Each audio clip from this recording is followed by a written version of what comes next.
Il y a les deux.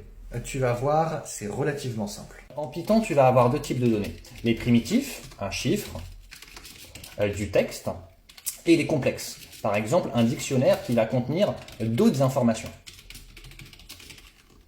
La règle de Pouce, c'est que si c'est de la donnée, c'est un primitif, alors que si c'est un conteneur de données, par exemple une liste de chiffres, là, c'est un complexe. Mon complexe, il est présent dans la mémoire, donc si je le modifie, par exemple, je vais y ajouter 42, ça va modifier notre objet. Ce qui est intéressant, c'est que si je crée une autre variable qui pointe vers le même objet, et qu'ensuite je modifie notre premier objet, par exemple là on va ajouter 92, ça va modifier les deux objets. Parce qu'en réalité, les deux variables pointent exactement vers le même objet. Donc quand je modifie une variable, en réalité je modifie le même objet partagé entre les deux variables. Alors qu'avec un primitif, pas du tout.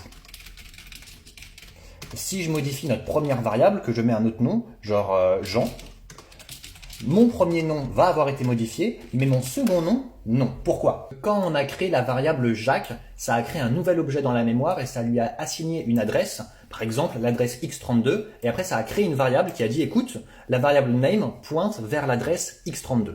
Ensuite, quand on a créé une nouvelle variable, on n'a pas dit que la nouvelle variable va pointer vers l'adresse de la variable name, mais on a récupéré l'adresse x32 de la variable name. Donc name underscore ref pointe vers x32. Et quand tu crées un nouveau primitif, dans notre cas Jean, ça crée un tout nouvel objet dans la mémoire avec une nouvelle adresse, par exemple l'adresse x33, et là, on met à jour l'adresse qui est assignée à la variable name, donc name ne pointe plus vers x32, mais vers x33.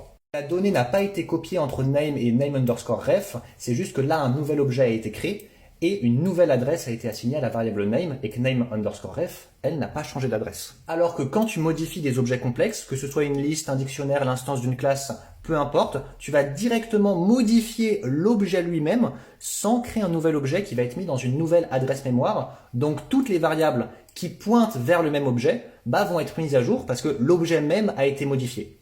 Bien sûr, tu peux également cloner de la donnée, créer de nouveaux objets, mais ça c'est pour une prochaine vidéo.